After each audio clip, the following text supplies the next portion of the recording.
Alors aujourd'hui, je voudrais faire de la prévention. Attention, acheter un bien immobilier en France ou alors ouvrir une création d'entreprise ou bien une société même en France ne vous ouvre pas automatiquement des droits au séjour. Je m'explique. Donc j'ai vu sur TikTok passer des informations très dangereuses et fausses, carrément, erronées.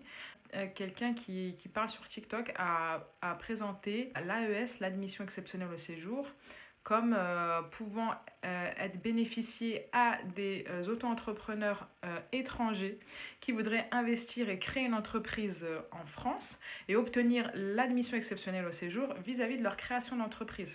Alors déjà, l'admission exceptionnelle au séjour est uniquement réservée à des personnes qui sont résidents en France, qui vivent en France, d'accord? Ce n'est absolument pas pour les étrangers. Il existe bien des voies pour les créateurs d'entreprises. Encore une fois, ce n'est pas du tout l'AES, d'accord? L'AES, en plus, elle est soumise à des conditions bien précises. Et j'en parle souvent dans mes vidéos. Je trouve ça très très dangereux parce qu'en fait on cible quand même une cible qui est très fructueuse et je pense on leur fait miroiter que ça ouvre un droit au séjour. Non, moi je connais une personne à qui on lui avait fait ce coup-là. On lui avait dit qu'il devait acheter une maison, il avait de l'argent donc il a acheté une très très belle maison en France et il a jamais pu obtenir le visa pour aller dans cette résidence, dans sa résidence parce qu'elle était à son nom. Elle existait bel et bien.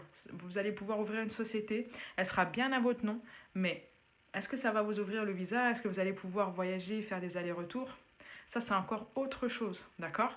Donc ne confondez pas, avant d'investir des millions d'euros dans ce genre de structure, vérifiez bien vos informations et les possibilités. Si elles sont minces, est-ce que ça vaut le coup d'investir dans ce pays plutôt que peut-être d'autres pays qui, elles, permettent justement qu'un investisseur vienne et qui de ce fait, du fait qu'il investit, a un droit au séjour et même à la nationalité, quoi.